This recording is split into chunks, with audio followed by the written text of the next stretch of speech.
Phoenix multispeciality hospital and critical care centre, Shivajinagar, Nanded. जय भीम. मी Vijay Nilangekar. Samyak news लाईव्हच्या या विशेष बातमीपत्रामध्ये आपलं स्वागत करतो. पाहूयात आजच्या सम्यक घडामोडी. असं आहे की आज केंद्रीय अर्थमंत्री निर्मला सीतारामन यांनी आज विक्रमी 9वा अर्थसंकल्प सादर केलेला आहे.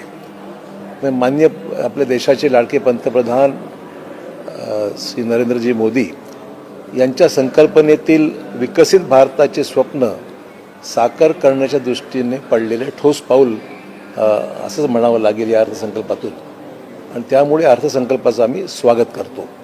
एकतर जागतिक अर्थव्यवस्था एकीकडे अस्थिर असताना भारताच्या अर्थव्यवस्थेमध्ये सातत्य, स्थिरता आणि गतिमानता कायम ठेवण्याचे काम मोदी सरकारचे यशस्वी प्रयत्न आतापर्यंत सफल झालेले आहेत.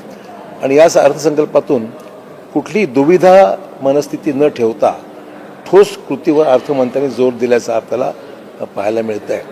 सबका साथ सबका विकास हा जो मूलमंत्र घेऊन मोदी सरकारने आपली वाटचाल केली होती, त्या अर्थसंकल्पाचं खऱ्या अर्थाने आपण आजचे जे काही निर्णय झालेले आहेत ते सर्वसमावेशक आहेत. समाजातल्या सर्व घटकांना न्याय देण्याचा प्रयत्न अर्थमंत्र्यांनी नेहमीच केलेला आहे. आजचाही त्या दृष्टिकोनातून आजचे निर्णय जे आहेत त्या दिशेने पुढे चाललेले आहेत. हा अर्थसंकल्प युवा शक्तीला आणि नारी शक्तीला बळ देणारा असा अर्थसंकल्प आपल्याला म्हणावा लागेल. आम आदमी आणि शेतकऱ्यांवर या अर्थसंकल्पात जोर देण्यात आलेला आहे. शेती क्षेत्र आणि संलग्न उद्योगांना तसेच पशुचिकित्सेची सुविधा वाढवण्यासाठी बळ देण्यात आलेलं आहे. शेती आणि प्रशासन क्षेत्रात AI म्हणजे आर्टिफिशियल इंटेलिजन्सला वापर करून या दोन्ही क्षेत्रांची क्षमता अधिक वाढवण्याचा प्रयत्न या अर्थसंकल्पात झालेला आहे. लखपती दीदीच्या योजनेवर त्याची यशोगाथा जी आपण नुकतीच पाहिलेली आहे. शिक्कामोर्तब करतानाच महिलांना अधिक बळ देण्याचं कामही या अर्थसंकल्पातून निश्चित आपल्याला अधोरेखित करण्यात आलेलं आहे. त्याचबरोबर उत्पादन क्षेत्र, सेवा क्षेत्र, औषधी निर्माण क्षेत्र आणि सेमीकंडक्टरचे उत्पादन अशा अनेक क्षेत्रात भारताची जागतिक हिस्सेदारी वाढवण्याच्या दिशेने या अर्थसंकल्पात भरीव पावले उचलण्यात आलेली आहेत. भांडवली खर्चावर जोर दिल्याने अर्थव्यवस्था आणि रोजगार निर्मिती दोघांनाही गती मिळणार आहे. सध्या देशात अनेक हायस्पीड रेल कॉरिडॉर, ज्याला आपण बुलेट ट्रेन म्हणू शकतो, अशा मार्गाचा अभ्यास सुरू होता. त्यापैकी 7 मार्गांना, ज्यामध्ये मुंबई पुणे, पुणे हैदराबाद या महाराष्ट्रातील 2 प्रकल्पांचा समावेश झालेला आहे. त्याची घोषणा या अर्थसंकल्पात करण्यात आलेली आहे. आणि या प्रकल्पाचे काम सुरू होण्याचा मार्ग आता या निमित्ताने खुला झालेला आहे. भारताला मेडिकल हब बनवण्याच्या दृष्टिकोनातून सुद्धा अर्थमंत्र्यांनी जॉईंट व्हेंचरच्या माध्यमातून सुद्धा एक नवीन मार्ग आता खुला केलेला आहे.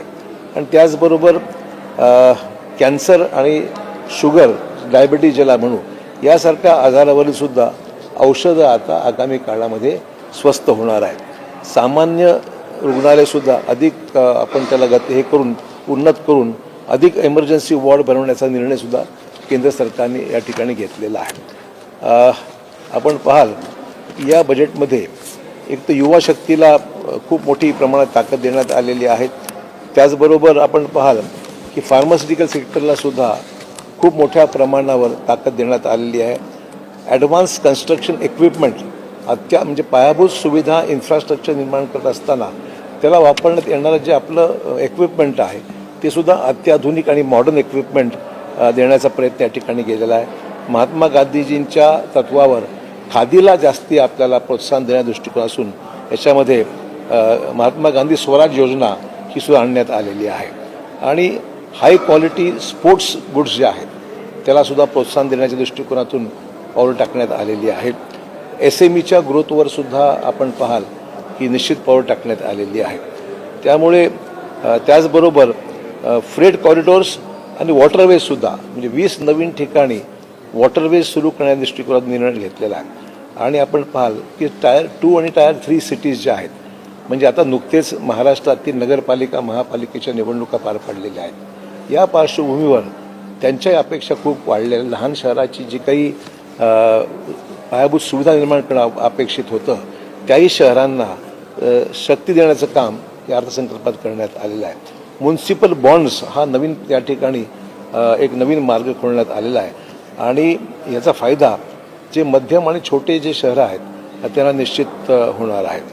त्यामुळे मेडिकल हब्सची निर्मिती, टायर 2 आणि टायर 3 सिटीजला मजबूतीकरण करणं, NRIंच्या इन्व्हेस्टमेंटमध्ये हाईक जवळपास 24% करण्याच्या बाबतीमध्ये, त्यांना इक्विटीचा सहभाग करण्याच्या बाबतीमध्ये निर्णय घेण्यात आलेला आहे. टुरिझमला प्रोत्साहन देण्याच्या दृष्टिकोनातून टुरिझमशी संबंधित टुरिस्ट गाईड्स जे आहेत त्या टुरिस्ट गाईडला सुद्धा ट्रेनिंग देण्याच्या संदर्भामध्ये काही मदत करण्याचे निर्णय घेण्यात आला आहे. आणि जे हाय व्हॅल्यू क्रॉप्स आहेत, ज्याला अधिक पैसा मिळू शकतो अशा पिकांना, उदाहरणार्थ आपण कोकोनट पाहू, नारळ, आल्मंड्स, काजू, कोको, सँडलवूड अशासारख्या ज्या पिकं आहेत की ज्यातून शेतकऱ्यांना अधिक उत्पन्न मिळू शकतं, देशातल्या काही भागात अर्थात आहे, तर अशा साठी सुद्धा त्यांनी हाय व्हॅल्यू क्रॉप्सला मदत करण्याचा निर्णय त्यांनी घेतलेला आहे. आणि फेमाचा सुद्धा कायदा हा नव्याने रिव्ह्यू करण्याचा निर्णय हा घेण्यात आलेला आहे. त्याचबरोबर टॅक्स रिफॉर्म्सच्या बाबतीमध्ये टॅक्स जो कायदा आहे, इन्कम टॅक्स कायदा, त्या इन्कम टॅक्स कायद्याला सुद्धा अधिक सिम्प्लिफाय करून लोकांना टॅक्सेशनच्या दृष्टीने काय रिलीफ देता येईल हा सुद्धा महत्त्वपूर्ण त्याच्यामध्ये निर्णय घेण्यात आलेला आहे. कॅन्सरसारख्या ड्रग्ससुद्धा 17 ड्रग्ज अशा आहेत कॅन्सरवर ट्रीटमेंट देण्याची औषधं, तिला स्वस्त करण्यात आलेलं आहे. डेटा सेंटर आणि क्लाउड सोर्सेस या जे काही माहिती व तंत्रज्ञानासाठी उपयुक्त ठरणाऱ्या ज्या गोष्टी आहेत त्याला 2047 पण टॅक्स फ्री करण्यात आलं. डेटा सेंटर्स जे नवीन निर्माण होतील देशामध्ये 2047 पण पूर्णपणे डेटा सेंटर्सला आणि क्लाउड सेंटर्सला करमुक्त करण्यात आलेलं आहे.